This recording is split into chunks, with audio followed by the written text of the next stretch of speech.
Hello students, this is your English lesson. In this lesson, we will read unit number 15, The Yellow Face from Oxford Reading Circle, book 7. So we start our lesson. This is page number 140 from your book. One day, Sherlock Holmes and I returned to Baker Street at 5 o'clock after a brisk walk in the park, brisk, active and energetic. Beg pardon, sir, said our page boy, a boy who is serving as a page. As he opened the door, there's been a gentleman here asking for you, sir. Didn't you ask him in? Yes, sir. He waited half an hour. He was very restless, gentleman. At last he cries, is that man never going to come? I will wait in the open air. I will be back before long. And with that went. It's annoying, Watson, said Holmes as we walked into our room. I was badly in need of a case, and this looks from the man's impatience as if it were of importance. Hello, that's not your pipe on the table. He must have left his behind him. Well, he must have been disturbed in his mind to leave a pipe behind him, which he ev- evidently values highly. How do you know that he values it highly? I asked. Well, I should put the original cost of the pipe at 7 and 6 pence. Now it has, you see, been twice mended. Each of these mended done with silver bands must have cost more than the pipe did originally. The man must value the pipe highly when he prefers to patch it up rather than buy a new one with the same money. The owner is obviously a muscular man, left handed, with an excellent set of teeth, careless in his habits, and with no need to practice economy. If I am not mistaken, I hear him upon the stair. An instant later, our door opened. A tall young man about 30 entered. I beg your pardon, said he with some embarrassment, feeling of shy or uncomfortable. I should have knocked. The fact is that I am a little upset. My whole life seems to have gone to pieces. He then sat down. You wish to employ me as a consulting detective? I want your opinion as a judicious judicious man judicious wise man. I want to know what I ought to do next. It seems dreadful to discuss the conduct of one's wife with two men whom I have never seen before, but I have got to the end of my tether, tie, or rope. My dear Mr. Grant Monroe, began Holmes. What? He cried. You know my name? If you wish to preserve your incognito of a person having one's true identity, said Holmes, smiling, I should suggest that you cease to write your name upon the lining of your hat. My friend and I have had the good fortune to bring peace to many troubled souls. Might I beg you to furnish me with the facts of your case? The facts are these. Mr. Holmes, said he, I have been married for 3 years. During that time, my wife and I have loved each other and lived happily. And now, since last Monday, I find that there is something in her life and in her thoughts of which I know little. We are as we are estranged, no longer in relation of friendly relationship. And I want to know why. There is one thing I want to impress upon you, Mr. Holmes. If he loves me, I don't want to argue about that. Kindly let me have the facts, Mr. Monroe, said Holmes. If he was a widow when I met her first, though quite young, only 25, her name then was Mrs. Hebron. She went out to America when she was young, where she married this Hebron, who was a lawyer with a good practice. They had one child, but the yellow fever broke out badly, and both husband and child died of it. I have seen his death certificate. She came back to live with a maiden aunt at Pioneer, a pinner, a woman cap with two long flaps pinned Her husband had left her comfortably off. She had a capital of about £4,500, which had been well invested by him. She had only been 6 months at Pinner when I met her. She married a few weeks afterwards. I am a merchant, and as I am comfortably off, we took a nice villa at Norbury. We had an inn and two houses a little above us, and a single cottage at the other side of the field which faces us. My business took me into town at certain seasons, but in summer I had less to do, and then in our country home, my wife and I were just as happy as could be wished. When we married, my wife made over all her property to me rather against my will. Well, about 6 weeks ago, she came to me and asked for £100. I was a bit staggered at this. Staggered moves unsteadily. What on earth for? I asked. Oh, said she, is in her playful way. You said that you were only my banker, and bankers never ask questions, you know? So I gave her a check and thought no more of it. Well, I told you that there is a cottage near our house. It had been standing empty this 8 months. Last Monday evening I was taking a stroll down that way, and it was clear that the cottage had at last been let. I walked past it, and as I looked, I suddenly became aware that a face was watching me out of one of the upper windows.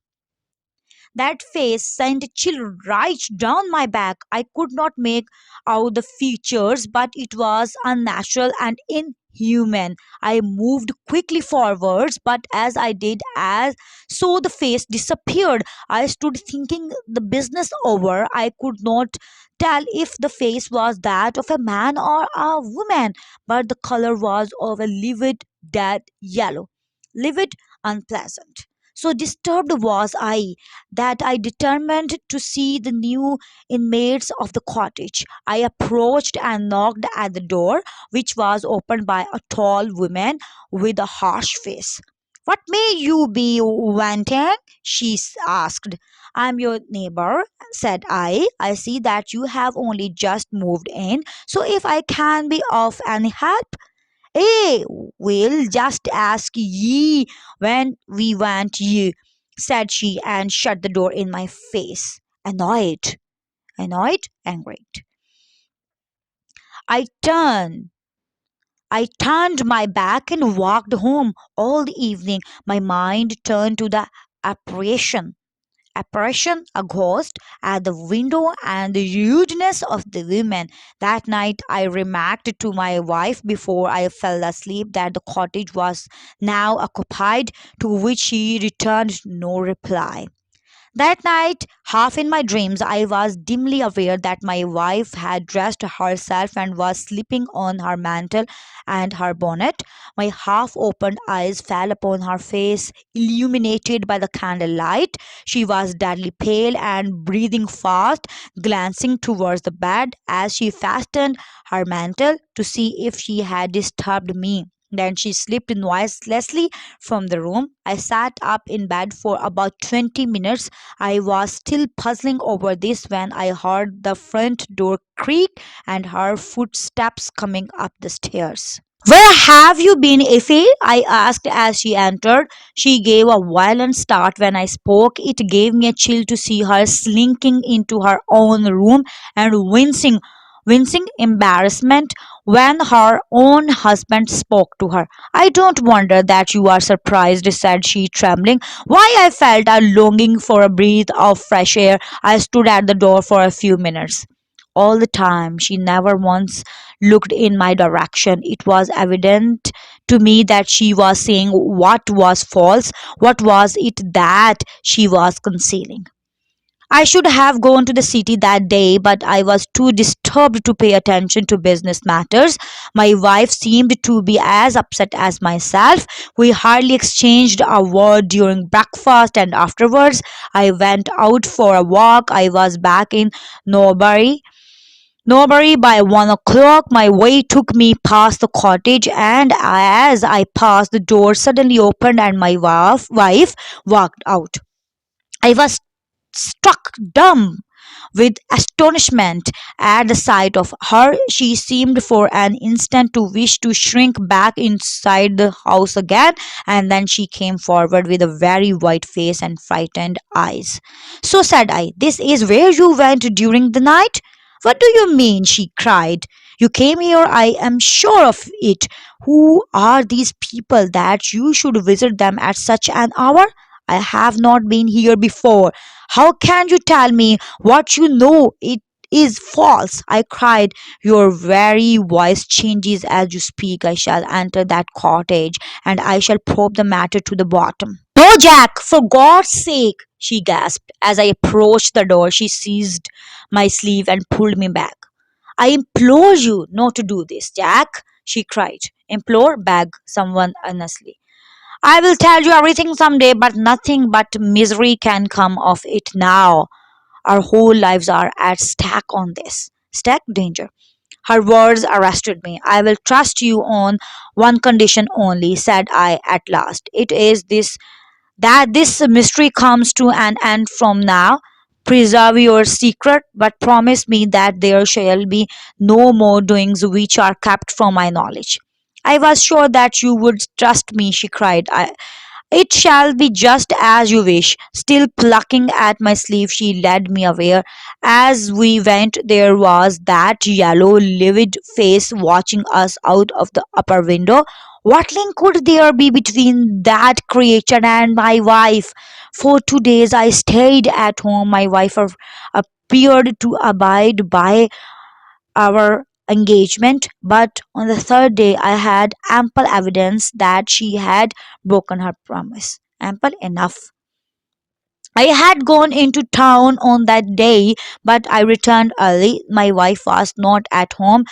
Tingling with anger, I strode to the cottage. I did not even knock, but turned the handle and rushed into the passage. The house was deserted, deserted of a place empty of people. The furniture and pictures were of the most common and vulgar description, save in the one chamber at the window of which I had seen the strange face that was comfortable and elegant, and all my suspicions rose into a furious blaze when I saw that on the mantelpiece stood a photograph of my wife which had been taken only 3 months ago. Later that evening, I asked my wife about the photograph. "Until you tell me who it is that has been living in that cottage, there can never be any confidence between us," said I, and left the house. "That was yesterday, Mr. Holmes, and I have not seen her since. I know now place myself in your hands." Holmes and I had listened with the utmost interest. My companion sat silent, now lost in thought. "Tell me," said he at last, "you appear to have been disagreeably impressed by the face in the window. It seemed to be of an unnatural color and to have a strange rigidity. How long is it since your wife asked for the money?" "Nearly 2 months." "Have you ever seen a photograph of her first husband?" "No, there was a great fire up after his death and all her papers were destroyed, and yet she had a certificate of death." "Yes, she got a duplicate after the fire. Did you ever meet anyone who knew her in America?" "No, thank you. I should like to think over the matter now." "Return to Norbury. If the cottage is inhabited, do not force your way in, but send a wire to my friend and me. We shall be with you within an hour of receiving it." "I am afraid that this is a bad business, Watson," said my companion later. "I would not have missed the case for worlds." "You have a theory?" "Yes, a provisional one. The facts, as I read them, are something like this. This woman was married in America. Her husband contracted some disease. She fled from him, returned to England, changed her name, and started her life afresh. She had been married 3 years and believed that her position was secure, having shown her husband the death certificate of some man whose name she had assumed, when suddenly her whereabouts was discovered by her first husband or by some unscrupulous woman. unscrupulous, not honest woman who had attached herself to him. They write to the wife and threaten to come and expose her. She asks for £100 to buy them off. They come in spite of it, and when the husband mentions to the wife that there are newcomers in the cottage, she knows that they are her pursuers. She waits until her husband is asleep and then tries to persuade them to leave her in peace. Having no success, she goes again next morning. Her husband meets her as she comes out. She promises him then not to go there again, but 2 days afterwards, she makes another attempt, taking with her the photograph which had probably been demanded from her. She warns them he might go to the cottage. He does go, but finds the place deserted. What do you think of my theory? It is all surmise. Surmise, suspect, or guess. But at least it covers all the facts. At present, we can do nothing until we have a message. But we had not very long to wait. It came after tea. The cottage is still tenant- tenanted. Tenanted, one that pays rent to use land. It said, I will meet the 7 o'clock train. He was waiting on the platform when we stepped out. He was very pale and quivering with agitation. They are still there. Mr. Holmes, said he. I saw lights in the cottage as I came down. What is your plan then? Asked Holmes. I am going in. I wish you both to be there as witnesses. It was a very dark night. A thin rain began to fall as we turned from the high road into a narrow lane. My Mr. Grant Monroe pushed forward. We stumbled after him, stumbled to step awkwardly. We turned a corner in the lane, and there was the building. The door was not quite closed. We approached the door, but suddenly a woman appeared and stood in the golden track of the lamp light. Her arms were thrown out in an attitude of entreaty. For God's sake, don't, Jack, she cried. I thought that you would come. You would come.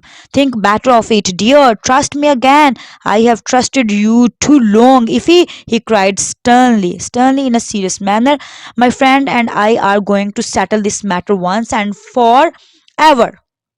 He pushed her to one side as he threw the door open.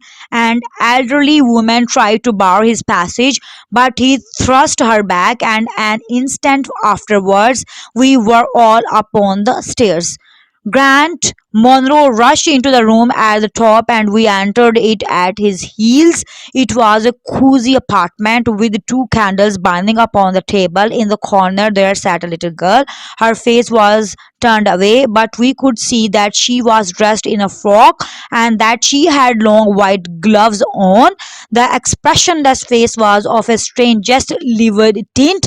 An instant later, the mystery was explained. Holmes, with a laugh, passed his hand behind the child's ear. A mask peeled off from her countenance, facial expression, and there was a little coal black girl with all her white teeth flashing in amusement.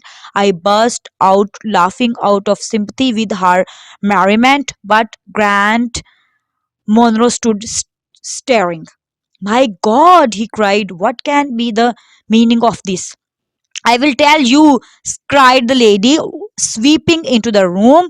You have forced me to tell you, and now we must both make the best of it. My husband died, my child survived. Your child? She drew a large silver locket from her bosom and opened it. There was a portrait within of a man, strikingly handsome and intelligent, of African descent. Descent. That is John Hebron of Atlanta, said the lady, and a nobler man never walked the earth. I cut myself off from my race in order to wed him, but never once did I regret it. Our only child took after his people, but dark or fair, she is my own dear little girlie. The little creature ran across at the words and nestled up against the lady's dress. When I left her in America, she continued, it was only because her health was weak. She was given to the care of a faithful Scot- Scottish woman. Never for an instant did I dream of disowning her, but when chance threw you in my way, Jack, and I learned to love you, I feared to tell you about my child. I feared that I should lose you. I have kept her existence existence a secret, but I heard from the nurse and I knew that all was well with her. At last, however, there came a desire to see the child once more. I sent £100 to the nurse and I gave her instructions about this cottage. I ordered her to keep the child in the house and to cover up her face and hands so that even those who might see her at the window should not gossip. Now, tonight, you at last know all, and I ask you what is to become of us, my child and me. It was a long 2 minutes before Grant Monroe broke the silence. When his answer came, it was one of which I love to think. He lifted the child, kissed her, and then, still carrying her, he held his other hand out to his wife.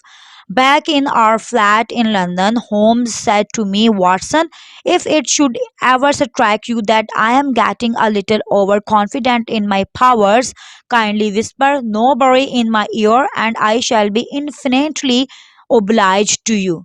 Now come to the exercises. A questions 1. How did Holmes learn the man's name?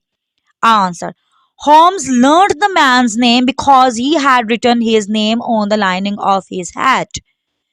2. Why was the man hesitant to speak to Holmes about his problem? Answer. The man was hesitant to discuss his problem because he thought it was not appropriate to discuss his wife with two complete strangers. 3. What was Holmes' provisional theory about the people in the cottage? How accurate was he? Answer.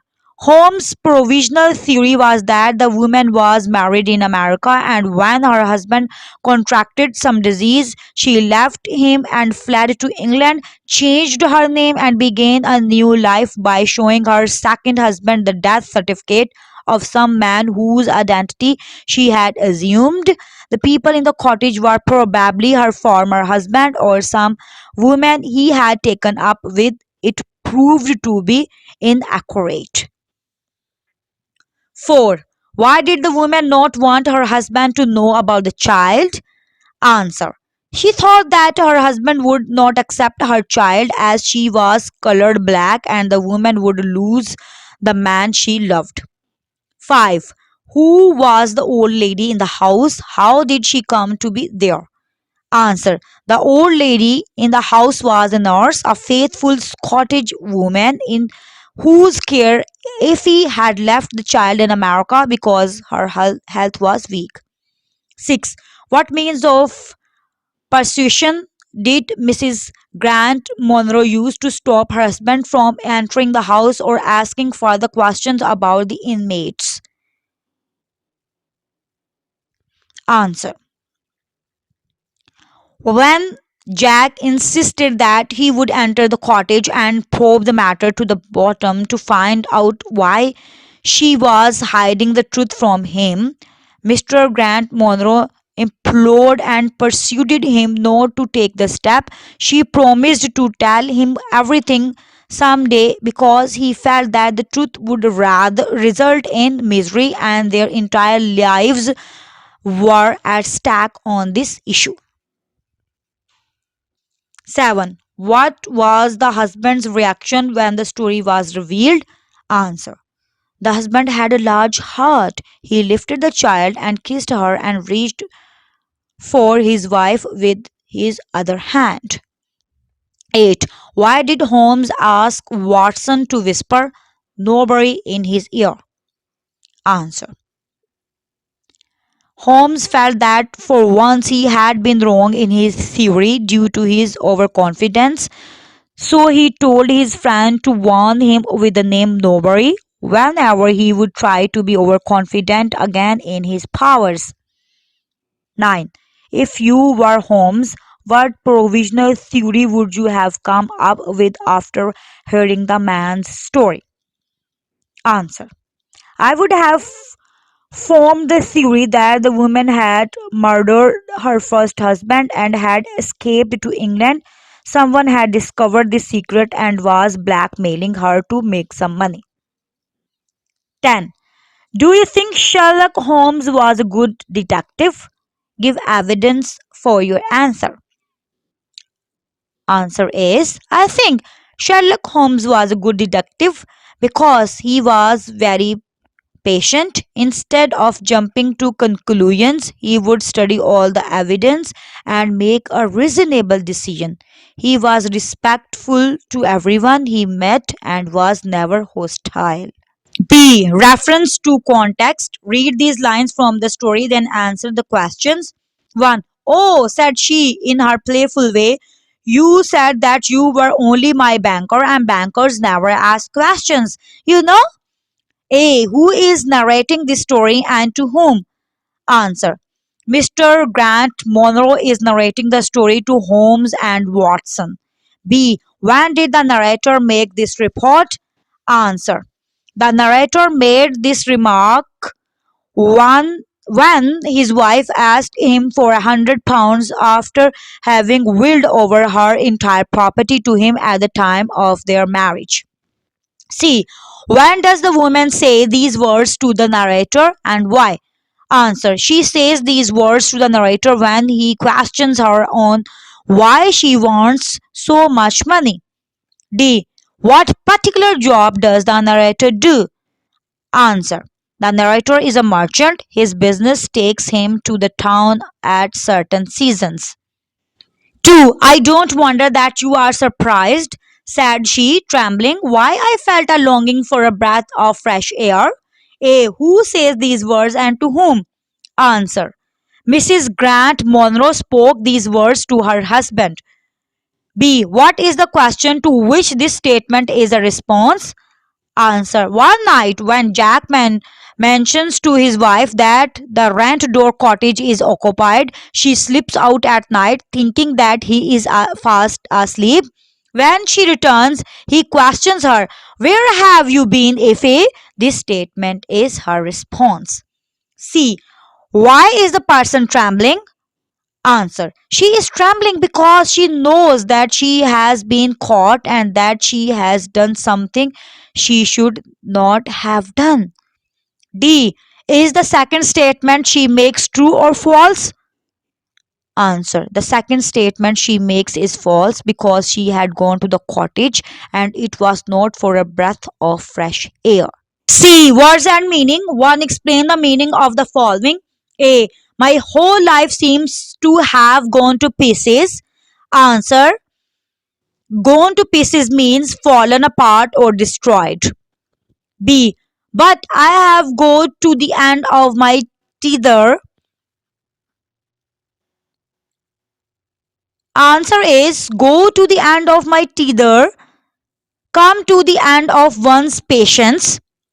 See, when we married, my wife made over all her property to me rather against my will.